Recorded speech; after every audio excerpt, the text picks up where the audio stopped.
Well, the organizers of the conference this year set up as one of the organizing themes for the conference, the global and the local. What I talked about this morning is a series of thoughts and questions that I have been dealing with in my research for some time now. I, of course, wanted to find a way to fit it into that theme. One of the great things about the directors is that they come up with proposed themes for the conference that are quite open and inviting and allow participants normally to fit in anything that is attracting their interest and that they're working on at the moment. So I was able to fit the set of questions that I wanted to raise into a question that I put about the connection or possibly lack of connection between these two discourses, the global discourse of human rights, which is a moral discourse, a discourse of moral demands that are imposed on governments everywhere with respect to the way in which their operations treat their populations, and what I call the local discourse of constitutional law, defining constitutional law as the basic law of one country, which is in essence written down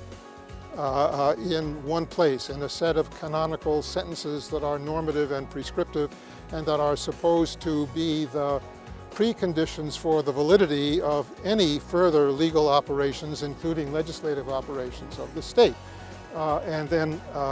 I traced what I saw as a tension between these discourses, because the global discourse of human rights is a discourse of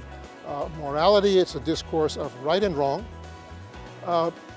On some understandings, the local discourse of constitutional law is a discourse of what I call justification.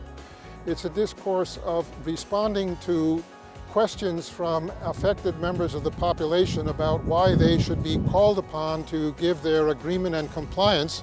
with outcomes of the legal process that they regard as really quite wrong,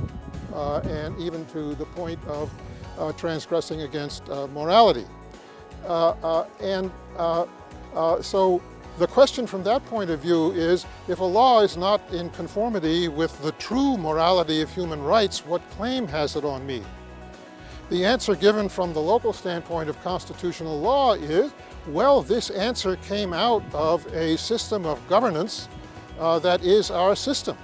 that conforms with the framework that has been set up here for producing legislation, for administering legislation, and so forth, and so you have to accept it,